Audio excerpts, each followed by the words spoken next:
ব্যানার্জি বলে আপনার ভোট পাওয়ার জন্য সামনের কুরবানির সময় গরুর গোশ সব ভোটারদের বাড়ি বাড়ি পাঠাবো।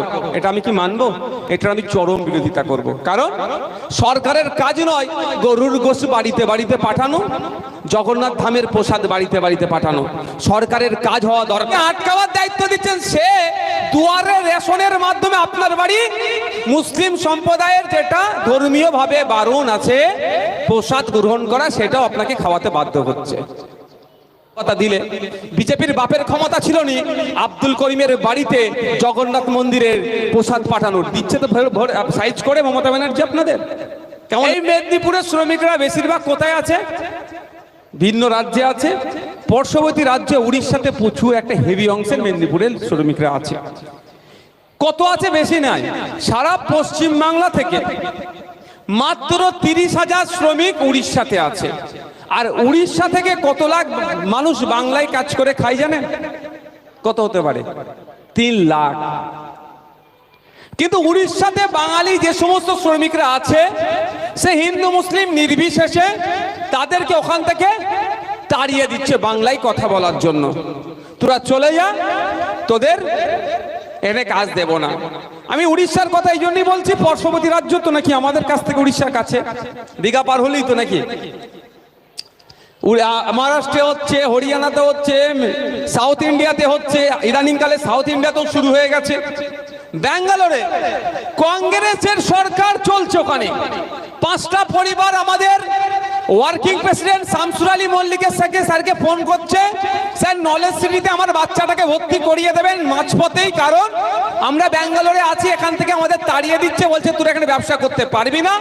কিন্তু ব্যাঙ্গালোরে তো আমার ছেলেটাকে পড়াচ্ছিলাম, মাঝপথে তো কোনো জায়গায় নাও নিতে পারে স্কুলের, অন্তত নলেজ সিটিকে বড় ভাইজানকে বলে অন্তত আমার ছেলেটাকে ভর্তির ব্যবস্থা করে দিন। অর্থাৎ সেখান থেকে সে কাজ ছেড়ে পালিয়ে আসছে। এর ওষুধ আছে না নেই ভাই? এর ওষুধ আছে, এগুলো টোটাল বন্ধ হয়ে যেত। কিন্তু ওষুধটা দেওয়ার দায়িত্ব তো আমার না, দেননি আপনারা। যদি আপনারা আমাদেরকে এই রোগের ঔষধ দেওয়ার দায়িত্ব দিতেন, তাহলে উড়িষ্যায় একটাও বাঙালি শ্রমিকদের দিকে তাকাবার সাহস থাকতো না উড়িষ্যার মানুষের। যদি দায়িত্ব দিতেন আমাদেরকে, মহারাষ্ট্রে যেভাবে সোমনাথ দেবনাথকে খুন করেছে, ওই খুন করার সাহস পেত না। হরিয়ানাতে যেভাবে সাবির মল্লিককে খুন করেছে, খুন করার সাহস পেত না। আপনার রাজস্থানে যেভাবে আফরাজুলকে খুন করেছে, খুন করার সাহস পেত না। আমি দায়িত্ব নিয়ে বলছি, যদি এই ওষুধ দেওয়ার দায়িত্বটা আমাদের দিতেন। কিন্তু দুর্ভাগ্য, ভোট এসে গেলে তো আপনাদেরকে যে মলি সাহেব যেটাই বুঝাই ভাবেন সেটাই ঠিক, আর আমরা গরু ছাগল, আমরা ভুল বলছি। হ্যাঁ, গরু ছাগল এই জন্যই বলছি আমি ভাই। আরে কি বলবো আপনাদের? বলে দিচ্ছে বিজেপিকে আটকাতে হবে, তৃণমূলকে ভোট দাও। ভালো কথা দিলে বিজেপির বাপের ক্ষমতা ছিল নি আব্দুল করিমের বাড়িতে জগন্নাথ মন্দিরের প্রসাদ পাঠানোর, দিচ্ছে তো সাইজ করে মমতা ব্যানার্জি আপনাদের। কেমন লাগছে? খাও। কেমন লাগছে? ভোটের সময় মলি সাহেব তুমি গুতাগুতি করছো মসজিদের সাইডে, যে কোন স্টেজ থেকে ভোট ভাগাভাগি করা যাবে না, বিজেপি চলে আসবে। বিজেপি চলে আসলে কি করবে বলো? কি করবে?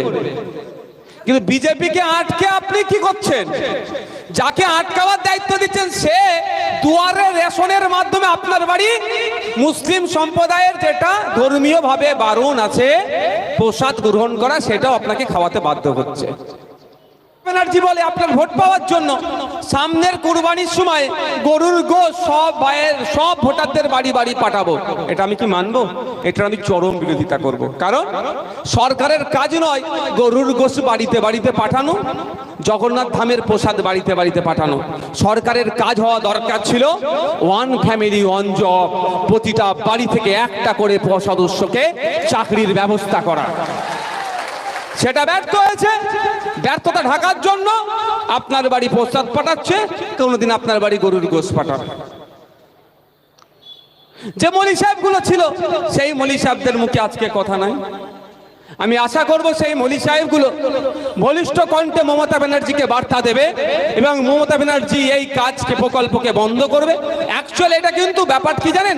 শুনলাম 42 কোটি টাকার এটা প্রজেক্ট, 42 কোটি টাকা খরচ হচ্ছে। অ্যাকচুয়াল আপনার প্রসাদটাও বাড়িতে পাঠানোর ব্যাপার নয়, 42 কোটি টাকা থেকে 50%, 21 কোটি টাকা তো পকেটে ভরতে হবে। এই হচ্ছে ব্যাপার। মাদ্রাসার কম্পিউটার টিচার যারা আইসিটি, তারা দীর্ঘকাল মাইনে পাচ্ছে না। আপনারা আমার বাড়ির ছেলে যারা মাদ্রাসায় পড়াশোনা করে, কম্পিউটার যারা শেখায়, সে টিচারদের মাইনে দিচ্ছে না, উল্টে 42 কোটি টাকা খরচ করে এই কাজটা করছে। আপনারা আমার ছেলেদেরকে যারা বৃত্তিমূলক শিক্ষা দেয়, কেউ 18 মাস ল্যাব অ্যাসিস্ট্যান্ট, তারা মাইনে পাচ্ছে না, কিন্তু আপনার বাড়ি প্রসাদ পাঠানোর জন্য তৎপরতা দেখাচ্ছে। কারণটা কি? যদি আপনার ছেলে কম্পিউটার শিখে যায়, আপনার ছেলে যদি শিক্ষিত হয়ে যায়, ওর হয়ে বোম বাঁধবে কে? ওর হয়ে মারামারি করবে কে? ওর হয়ে খুনোখুনি করবে কে? ওর হয়ে বুথ দখলটা করবে কে? ওর হয়ে দালালিটা করবে কে? ওই জন্য আপনার ছেলে না শিক্ষিত হয়, শুধু রাজ্য একা দায়ী নয়, নওশাদ সিদ্দিকীর মতো অনেক নেতারাই চায় যে এই মুসলমান, দলিত, আদিবাসীরা অশিক্ষিত হয়ে থাকুক, এদের নেতা সেজে আমি লাঠি ঘুরাবো, আমি কামাবো, এরা অশিক্ষিত হয়ে গাদা হয়ে পড়ে থাকুক। অনেকের গায়ে লাগতে পারে, কিচ্ছু করার নেই আমার ভাই, অনেকের গায়ে লাগতে পারে কথাটা শুনে। আমি আমার দিয়ে বলেছি ভাই, নওশাদ সিদ্দিকী চাইছে তার ভক্তরা অশিক্ষিত হয়ে থাকুক। কারণ কি? ভক্তদের বলবো কাগে কান নিয়ে চলে যাচ্ছে, ভক্তরা বলবে যে হুজুর কাগে কান নিয়ে চলে গেছে। আর ভক্ত যদি শিক্ষিত হয়ে যায়, কাগের দিকে তাকাবে না, কানে হাত দিয়ে বলবে ভাইজান, নওশাদ ভাইজান আপনি কিন্তু ভুল বলেছেন। বুঝতে পেরেছো কি বলছি? ওই জন্য আমি তো আপনাকে শিক্ষিত করব না। খারাপ লাগছে নাকি কারো? খারাপ লাগলে বলেন, আমি টপিক চেঞ্জ করে দেবো। বললাম আমি টপিক চেঞ্জ করে দেবো, আমার কাছে অনেক টপিক আছে বলার, সারা রাত পার করে দিতে পারবো। তো আমাদের বুঝতে হবে, আমাদের ভাবা দরকার কি আমার হয়ে বলছেটাকে, আমাকে সেই লোককে খুঁজতে হবে। যদি আমাদের মধ্যে একটা খারাপ প্রবণতা আছে, কি প্রবণতা? আমি দলিত, আমার হয়ে একজন দলিত বলবে। আমি আদিবাসী, আমার হয়ে একজন আদিবাসী বলবে। আমি মুসলমান, আমার হয়ে একজন মুসলমান বলবে। এই প্রবণতাটাকে দূরে সরিয়ে রাখতে হবে। পশ্চিমবাংলার বিধানসভাতে 18টা এসটি অর্থাৎ আদিবাসী কমিউনিটির বিধায়ক আছে। তারা জোর গলায় বলতে পারছে না বিধানসভায় দাঁড়িয়ে একসাথে যে কেন ফেক এসটিরা এসটি কোটায় চাকরি করবে। এ কথা বলার সাহস দেখাতে পারছে না, কিন্তু 18 জন এসটি বিধায়ক আছে। লাভ কি? পশ্চিমবাংলার বিধানসভাতে 63টার উপরে দলিত সমাজের বিধায়ক আছে, শিডিউল কাস্ট সমাজের। তারা একবারের জন্য বলছে না ফেক এসটি সার্টিফিকেট বন্ধ করতে হবে, বলার সাহস তাদের নাই। পশ্চিমবাংলার বিধানসভাতে 43টার অধিক মুসলিম বিধায়ক আছে, তারা একবারের জন্য দাঁড়িয়ে বলছে না রমজান মাসে হিজাব দিয়ে, টুপি দিয়ে ইফতার খাওয়ার থেকে বড় কথা, রমজান মাসে সারা দিন রোজায় রেখে সন্ধ্যাবেলায় ইফতার করার সময় যে ফলটা মুখে তুলি, অন্য সময়ের থেকে 3 গুণ 4 গুণ দাম বেশি, দামটা কমাতে হবে, এতটুকু কথা বলার সাহস তাদের বিধানসভাতে নাই। তাহলে লাভটা কি হবে? 43টা মুসলিম বিধায়ক দিয়ে পাঠাতে হবে মানুষের হয়ে কথা বলার। ভাঙর পাঠিয়েছে, সারা রাজ্যের মানুষ দেখছে, আর দাঁতে দাঁত আগুল কামড়াচ্ছে। 2021 সালে এই বিজেপি তৃণমূলের ফাঁদে না পড়ে যদি 10টা নওশাদ সিদ্দিকী পাঠাতে পারতাম, তাহলে রাস্তাঘাটে সামাজিকভাবে কোনো ধর্মীয় স্লোগান তুলে কোনো ভাইকে পিটিয়েও মারতো না, বা কারো গলায় জবের মালা পরে স্কুলে গেলে তাকে স্কুলে যাওয়া থেকে আটকাতে পারতো না, বা কেউ হিজাব পরে গেলে, বোরকা পরে গেলে বোরকা খুলতে হবে বলে তার বোরকা ধরে টানাটানি করার সাহসও পেত না। পাঠাতে হবে জনগণের জনপ্রতিনিধিকে। তাই আপনাদের বলবো, ওই আপনাদের এলাকার একটা বড় নেতা আছে না, এখন হিন্দু হিন্দু ভাই ভাই স্লোগান তুলেছে, বুঝতে পেরেছেন তো কে? এখন উনি কোন দলে আছে? এখন কেন বললাম বলুন তো? কেন কেন বললাম এখন? বুঝতে পারছেন তো? কখন কোথায় থাকবেন উনিও জানে না, আমরা তো দূরের কথা। যাক, আপনাদের এলাকায় এক নেতা আছে, এতদিন ধরে আপনাদেরকে কি বুঝিয়েছে? আমি তোমার জন্য লড়াই করব, তোমার জন্য লড়াই করব, তুমি আপনারা বলছেন দাদা আমার, দাদা আমার। এখন সেই দাদাই গিয়ে কি বলছে, আপনাকে মোল্লা, আপনাকে জেহাদি, আপনাকে কোমরে লাথি মেরে ওই তার দল বলছে কি বাংলাদেশে পাঠিয়ে দেবো। ওই দাদাকে তো এখন চিনে ফেলেছেন বলে ওকে বলছেন কত বড় গাদ্দার।